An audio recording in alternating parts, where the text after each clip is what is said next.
Chaque année en France, on compte environ 35 000 nouveaux cas de cancer hématologique, soit près de 10% des cancers. Chez les enfants, ce chiffre représente 40%. Les cancers hématologiques, c'est quoi? Ce sont des cancers développés à partir de cellules du sang, les globules blancs, rouges et les plaquettes.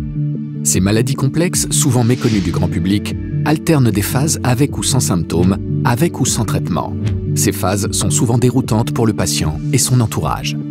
La maladie est présente dans tout le corps, la rendant difficile à localiser et à concevoir, contrairement au cancer dit solide, localisé dans un organe. Alors comment vivre avec ces pathologies si difficiles à se représenter?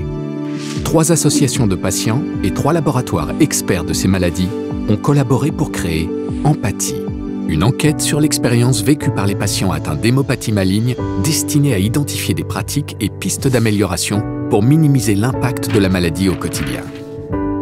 55 patients, leurs proches et des personnels soignants, parmi lesquels des hématologues, infirmières et psychologues, ont participé à cette enquête. L'annonce du diagnostic détermine la suite du parcours avec la maladie. C'est une étape clé pour le patient.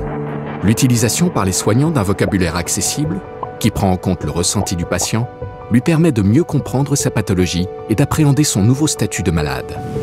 La présence de ses proches est déterminante dès l'annonce de la maladie. Les effets du traitement et la fatigue chronique et handicapante chamboulent le rapport au temps du patient. Sa vie quotidienne est rythmée par les soins et ses projets pour l'avenir sont perturbés.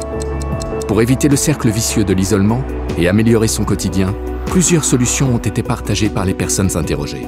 Les activités sportives ou culturelles permettent de garder une vie sociale active, de mieux lutter contre les symptômes de la maladie et supporter les effets secondaires des traitements. Les soins de support, psychologues, nutritionnistes, kinésithérapeutes apportent une grande aide aux malades et à leurs familles.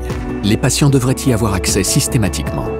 Mieux comprendre le vécu des patients a permis aux partenaires d'identifier des pistes de recommandation afin d'améliorer l'entrée dans ces maladies et la qualité de vie des malades grâce à des solutions simples, issues de leur expérience.